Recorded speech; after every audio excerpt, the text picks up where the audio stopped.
Well, hello, it's Wednesday already. Man, the time really does fly. 20th of August. I was just talking about the 1st of August. It's already, the month is halfway over. Good heavens, what is going on with this time? Cheers, everybody.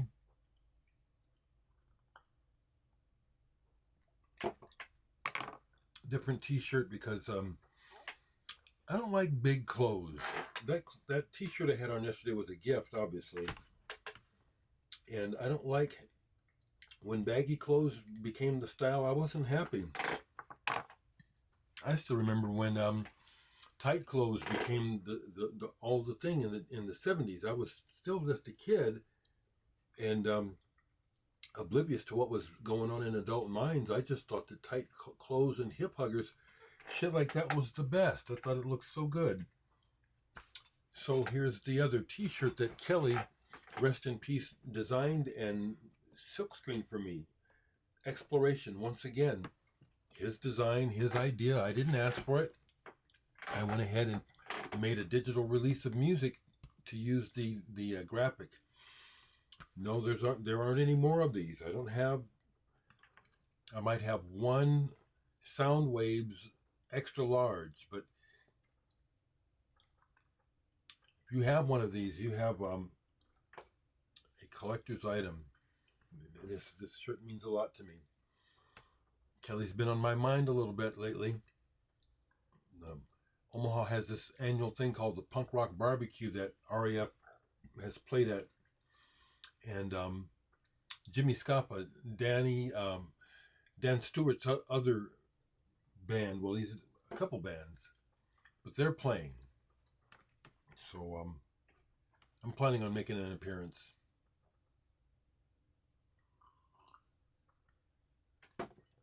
So I hope everyone's good this morning. How did yesterday go with Douglas? I am so blessed to be working with and knowing such wonderful, great people. So Doug comes by yesterday morning to do some recording. We have folk song number 1 and number 2, and he had submitted to me folk song number 3, saying that he was needing to rewrite it. And here's the original.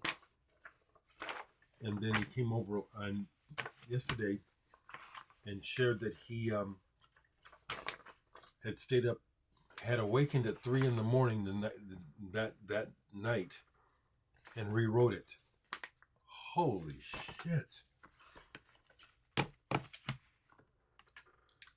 As he finished up recording the first take of it, I just teared up.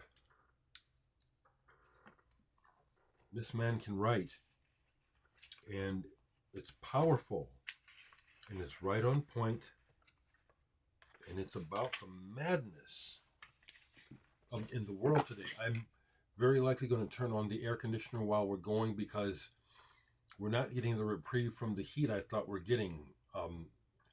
Not yet. Today seems worse than ever regarding this week. So we recorded that, and also the title poem for the project, "The Clock is Ticking," and it went really well. And I really like the energy between me and Doug. There's a big brother sort of feeling that I have with Doug. He's older than me, but we have so much, and there's just so much history that touches upon each other that he'll bring up something, or I'll think about him, and it'll bring up a memory. Then I touch base with him about a couple things, and sure enough, yeah, oh yeah, I know this person. Yeah, I know that person. It's wonderful.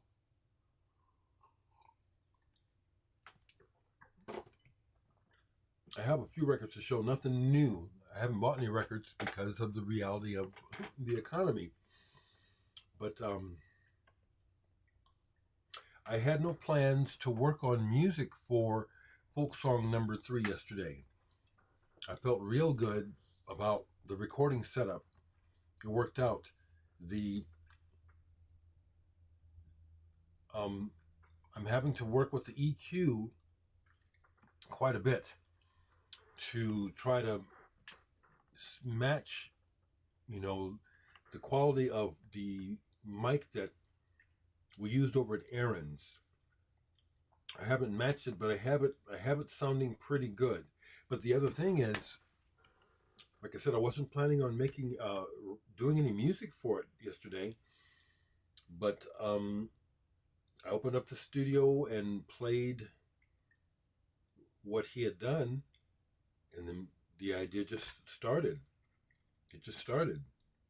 It started before I even did a reference because the music started, the idea started with a bass line, and the bass line is predicated by the sound of Doug's voice. It is. So I have number 3 in process to the point that I already. It's like, okay, this is happening. It's based on the cadence and the sound of his voice. He told me a cool story about meeting Dennis Hopper back in the day. Cheers, people.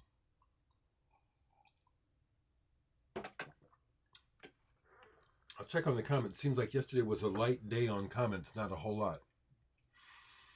But what I decided to do,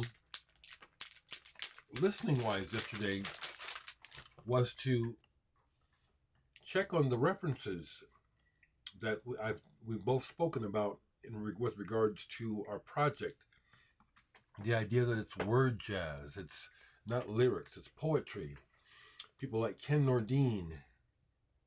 So I listened to Ken Nordine's album online, Word Jazz, because I don't own it. I wanted to see exactly. I hadn't heard it for years, so I wanted to refresh my memory of what the background, the music was for his project. And then the other thing I did, since I have it, was I pulled and played Gil Scott-Heron. The revolution will not be televised. There is definitely a parallel in what Doug is saying in his poetry for this project with Gil Scott-Heron, what he did. And this is an original on Flying Dutchman. And I was really pleased listening to it, doing a comparison of what I'm doing with Doug. And there's no need to copy this template at all. Doug's voice is the instrument that I derive my inspiration from.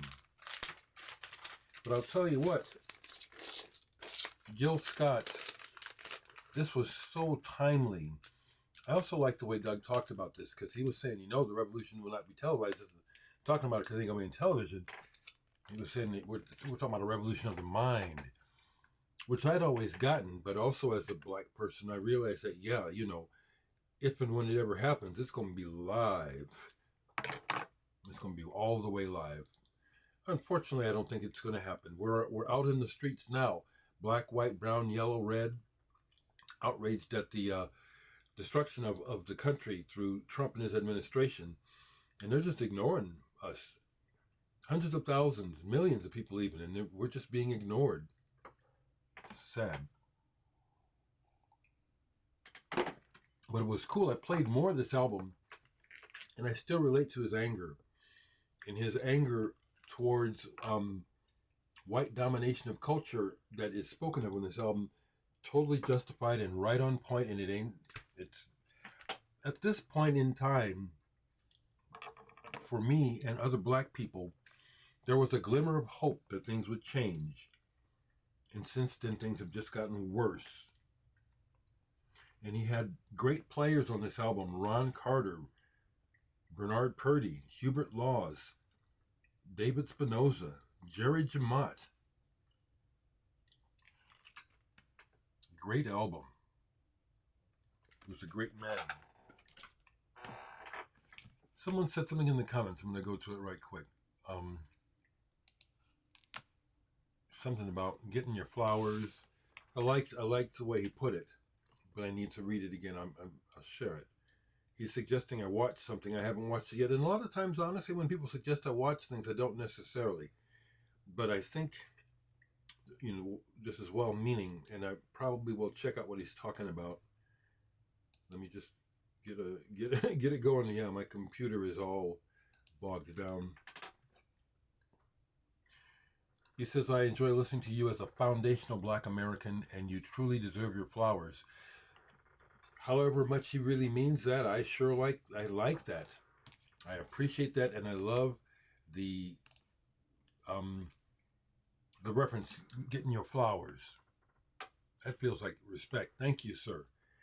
He was talking about somebody else that talks online he thinks I ought to check out. Dwan B, self-taught drummer, music historian, and I'll check out the live stream. I don't know that I'm necessarily interested in, opening up a dialogue online about Black history or anything like that. If things like that come up, of course, I'll go with it. But music is my primary thing that gets me here.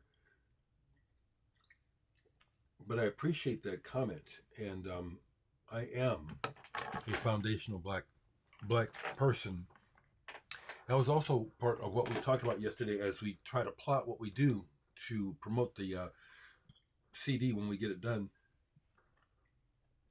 We're both old school. We both represent an older generation here in Omaha that a lot of people our age are still very active and engaged, and at the same time, the mainstream of activity is always focused on youth. And so our voice it's not time to ignore our voice. And if anything, we were talking about how we kind of need to stay in the game, if you want to call it that, but let young people know that we are still very relevant and our voices are needed. We talked about that, and we're glad to be doing what we're doing naturally. This is who we are. Concerned old guys.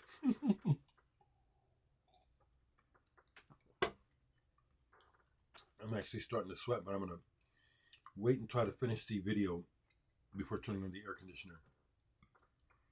Folks who've sent me cassettes, they're coming, the reviews. I know that you just want feedback. I don't know if I help you sell records. I think I actually do help sell music. People like, I just heard from someone who picked up on the Anja Ho, and he likes it. Good. Someone else chiming in about Mickey Berenyi.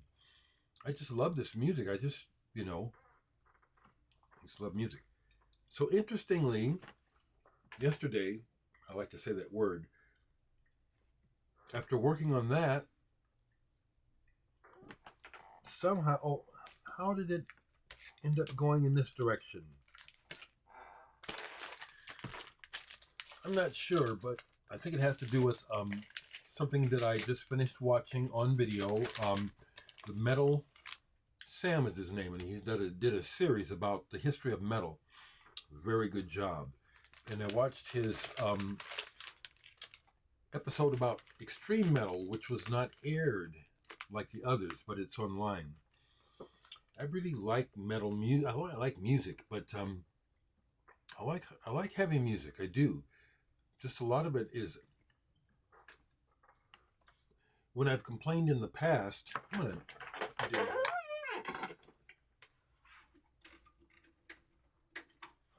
So, for example, some of you folks follow me. I've deleted some of those videos, but I made a couple videos away in the past where I really complained hard about the commercialization of hip hop. But mostly, what it was about that type of hip hop where it was exploitive, gangster rap and stupid rap, and where people were just following a formula. And the same has happened in almost every other genre of music. And so that's why I kind of pulled back on like heavy metal. But one of the bands that they talked about and that I really like is enslaved in times. I can't explain it. I'm not Norwegian or Norse that I know of at all. But this music melodically speaks to me strongly. Melodically. It does. Oh, this has a poster. And I think someone sent this album to me. I think a guy named Eddie, possibly. Etched Side. Got into this heavy. The growly vocals where it sounds like he needs to gargle kind of amuses me, to be honest. I know that it's very sincere on his and their part, and I love how they contrast it with the guy with the clear voice who can really sing in the band. I think they've had a couple guys in the band do that. Sing with a real clear voice contrast. Unconcerned with what they're singing about. History, whatever it is, honestly just don't care. This music is fantastic. And yeah, someone sent this to me because I kept the it's limited edition of only 300 copies. Good album. Played all three sides, and we kept it interesting the whole time. I can hear where there's probably some folk-based melodies that they're incorporating, but then there's other references I have no idea what they are. They sound totally original. Then here I have this one, Vertebrae, which I was the least familiar with. It's three records, 2 studio and 1 live. This shit is killer. It really is. It's just killer. Love that color. Really like the way that they record this band too. I like the sound of this band. Yeah, I listened to all 4 sides of this. I didn't play the live album yesterday. Great band. Then took a U-turn or whatever, just a turn in the evening. I don't play records all day, you know. But in the evening, I returned to this room, and while browsing, catching up with social media, which is one of the things I do while I listen, I put on Wigwam, Fairyport, reissue of this, 1971. Really unique band from Finland. They don't get spoken of in the same way as other prog bands, and I think that's that a lot of folks are I think they're overlooked, underrated. This is again a wonderful reissue, 3-panel, full booklet with the story in English and their native language. Beautiful violet. Svart is a good label. This is an unusual prog band because there's the way that they put jazz in here is not a typical way. Really great band, Wigwam. And then I finally got back to this new album from A Magic Whistle on Public Eyesore and Lamb's People. The Solar Cell, played part of side 2. This I haven't got through all the way of this. It is lo-fi, but it's cool. This is interesting.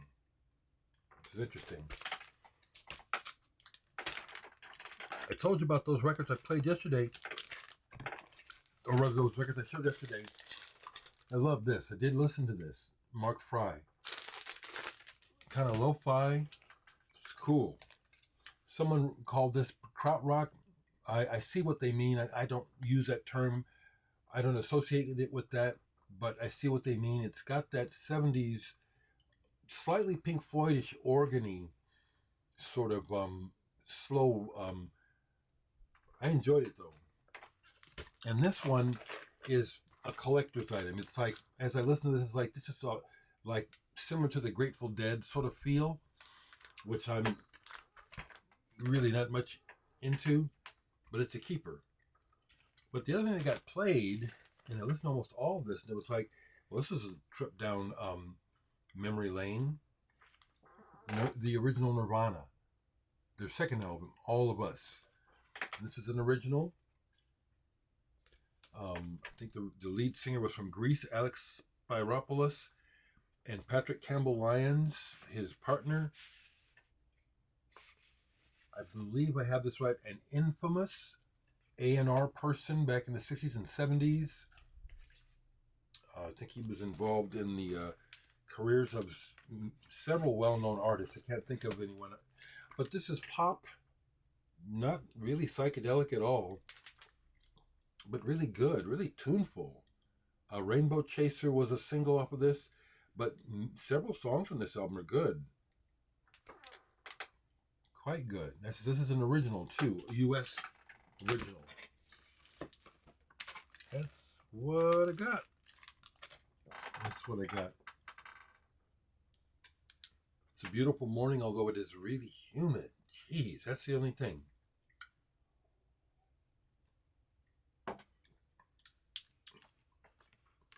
Like I said, yesterday was actually a fairly light day regarding comments from people. Someone asked me about Crystal Castles. Yeah, I know Crystal Castles. I watched their videos, and they strike me as a band that's definitely for younger people. I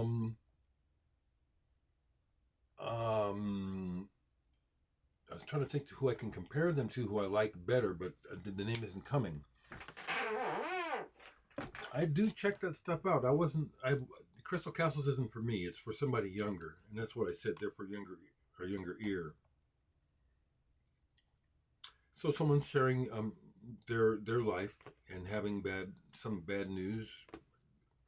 Get through it the best you can, friend. Okay. All right. Okay. All righty. Okay. So, thank you for being decent in my life. I will comment on this. I see where Rick Beato is taking on Universal Music Group, and I'm glad he is. I guess there's others too, where UMG is just being ridiculous about copyright strikes and really being shitty about it. That's what I hate about the corporate mindset. You get to a certain point with money, and you just lose your whole sense of humanity. And I'm glad that Rick Beato is taking them on, because it needs to change.